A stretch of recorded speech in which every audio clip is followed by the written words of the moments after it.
नमस्कार, मैं हूं ए के कश्यप।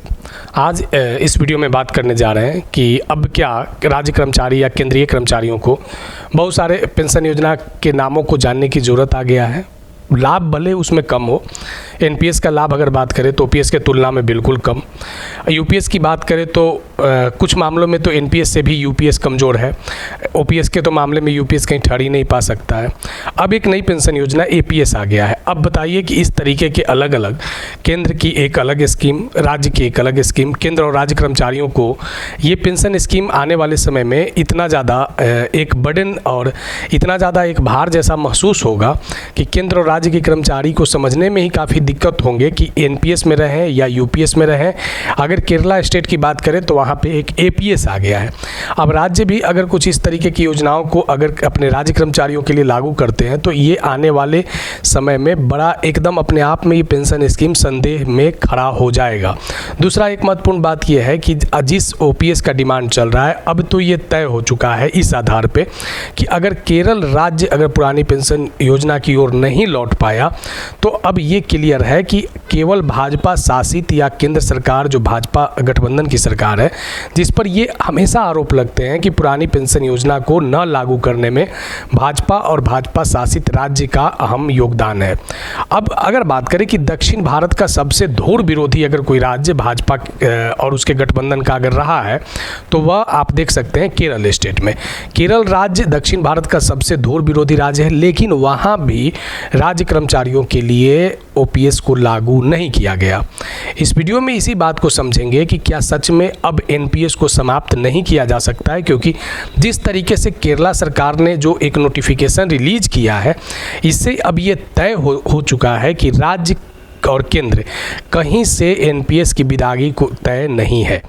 यानी यूपीएस में रहिए, एनपीएस में रहिए या स्टेट के अलग अलग जो योजनाएं हैं, जैसे केरला ने एपीएस को लॉन्च किया, दूसरा राज्य कुछ और लॉन्च कर देगा, तो इसी पेंशन स्कीम में आपको रहना पड़ सकता है। यानी ओपीएस की जो मांग है वह इतनी कमज़ोर हो जाएंगे आने वाले समय में। इस तरीके के अगर राज्य अगर ओपीएस को लागू नहीं किए हैं, केरल जैसे राज्य जहां से लोगों को ये आशा था कि केरल कुछ इस विषय पर 2 कदम आगे चलेगा और एक नया मिसाल पेश करेगा, लेकिन वहां के स्टेट एम्प्लॉइयों के लिए भी नहीं किया गया।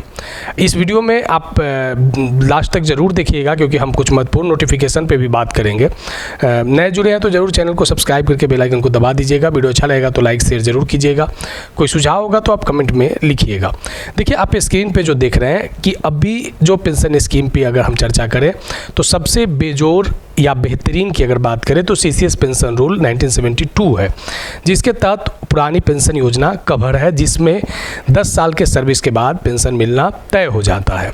लेकिन जब केंद्र सरकार ने एनपीएस को लॉन्च किया और एनपीएस लगभग अपने 20 साल की उम्र में जब वयस्क हुआ तो केंद्र सरकार पर जब दबाव बना तो उसने एक यूपीएस को लाया और एस्योर्ड पेंशन देने की बात केंद्र सरकार ने कहा कि 50% देंगे।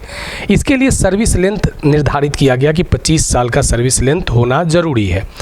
अब उसमें एक बात को मेंशन किया गया था कि राज्य भी चाहे तो सेम पैटर्न को लागू कर सकता है, जिस पर कुछ राज्यों ने आगे आकर एक अपना मिसाल दिया। खास करके भाजपा शासित राज्यों की बात करें, महाराष्ट्र की बात करें, असम की बात करें तो वहाँ पे यूपीएस मॉडल को लॉन्च किया गया। लेकिन जहाँ पे भाजपा की सरकारें नहीं हैं, जहाँ पे भाजपा गठबंधन की सरकारें नहीं है, वहाँ से लोगों को और ख़ास करके जो केंद्रीय स्तर पर जो ओपीएस की मांग कर रहे हैं उन लोगों को ये लगा था कि गैर भाजपा शासित राज्यों में ओपीएस का मांग जो है एक अमली जामा उसको पहनाया जाएगा और एक ढंग से वहाँ के कर्मचारियों को जो सीसीएस पेंशन रूल 1972 है उसे प्रोवाइड किया जाएगा। लेकिन ऐसा नहीं हुआ।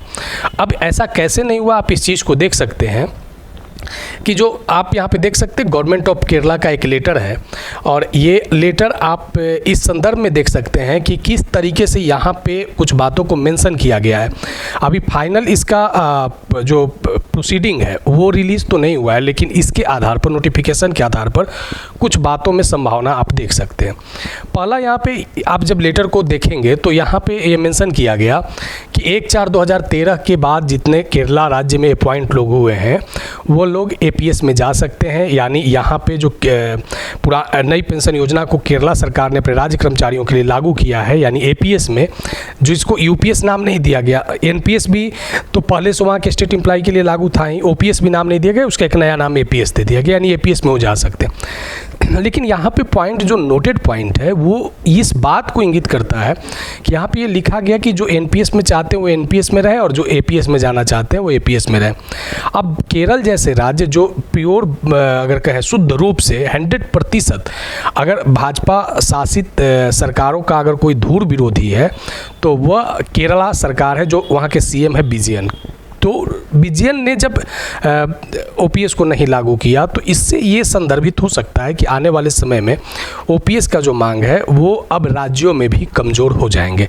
आप इससे नहीं इनकार कर सकते, क्योंकि आप अगर भाजपा शासित राज्यों में अगर बात करें तो वहाँ तो फाइनल है कि यूपीएस आएगा। लोगों को ये आशा था कि जिन जिन राज्यों में भाजपा शासित नहीं है वहाँ पर ओपीएस तो आए, लेकिन जब वहाँ पर भी ओपीएस नहीं लाया जा रहा है तो इसका मतलब ये है कि अब आपको वो 50% एसीओड वाला या जो जिस तरीके का रूल सीसीएस पेंशन रूल 1972 का प्रोविज़न था वो अब आप उससे वंचित रह सकते हैं। अब देखिए यहाँ पे तो इस बात को मेंशन कर दिया गया कि 1/4/2023 के बाद जो लोग इसमें आना चाहते हैं वह लोग आएँ, और जो लोग अगर एनपीएस में रहना चाहते हैं वो एनपीएस में रहें, ऐसा अनाउंस्ड वहाँ के फाइनेंस डिपार्टमेंट के द्वारा कर दिया गया। अब यहाँ पर एक बात निकल कर आता है क्या कि एनपीएस बना रहेगा, तो जब एनपीएस बना रहेगा तब कौन से संदर्भ में लोग एपीएस में आएंगे, तो कहा गया यहाँ पे कि 50% एसीओड देंगे। लेकिन अब देखिए यहाँ पे एक कदम और केरल सरकार आगे चला गया। केंद्र सरकार जहाँ 25 साल का ढोल पीटा था कि 25 साल के सर्विस लेंथ पे हम 50% देंगे, तो केरला सरकार एक कदम और आगे गया और कहा कि नहीं, 30 वर्ष जिन लोगों का सर्विस लेंथ होगा उन्हीं लोगों को हम 50% एसीओड देंगे। अब विषय ये है कि जहाँ पे लोगों की मांग है कि 20 वर्ष कीजिए 50% के लिए, अब वहाँ पे केरल सरकार 25 तो केंद्र का प्रोविज़न था ही, अब वहाँ पे केरल सरकार 30 कर दिया। अब इस बात से आप समझ सकते हैं कि किस तरीके से ओपीएस की मांग को कमज़ोर यहाँ पे स्वतः होता हुआ आप देख सकते हैं। अब इसका तो अभी फाइनल जो गजट है, जो पूरे जो उसके रूल्स हैं वो तो अभी लाइट में नहीं आए हैं, लेकिन यहाँ पे अब 30 साल का मिनिमम सर्विस लेंथ होना आवश्यक है। अब इस चीज़ से आप देख सकते हैं कि दो पैटर्न पे ये जो पेंशन स्कीम है वो राज्यों में भी अलग हो जाएंगे। एक तो सभी राज्यों में एनपीएस बना रहेगा, ये तो 100% एकदम मतलब एकदम बिल्कुल 100% ये बातें अटल सत्य है कि एनपीएस सभी राज्यों में तो बना रहेगा। दूसरा, एनपीएस के अल्टरनेटिव के रूप में आप अगर जो भाजपा और भाजपा शासित राज्य है वहाँ पे केंद्र की जो योजना है यूपीएस, उसे लॉन्च कर दिया जाएगा राज्यों में, और नहीं तो जैसे केरला ने आपने यूपीएस नाम न देकर एपीएस दिया और प्रोविज़न को और कड़े बना दिए पेंशन्स के लिए, तो अब राज्य में यूपीएस और इसके एकदम बिल्कुल इसके जैसा ही कुछ अलग नामों से अपने राज्य जो भाजपा शासित राज्य नहीं है वे अपने अलग अलग नामों से पेंशन स्कीम को चालू रखेंगे। यानी अब ये तय है कि एनपीएस न तो समाप्त होगा न ओपीएस की वापसी होगी।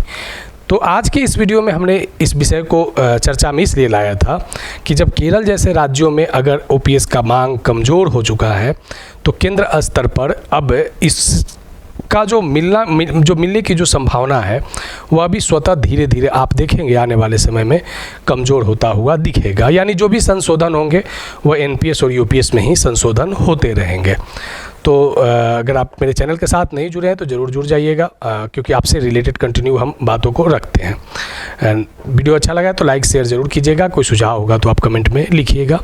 मिलेंगे आगे नेक्स्ट वीडियो नेक्स्ट टॉपिक में। धन्यवाद।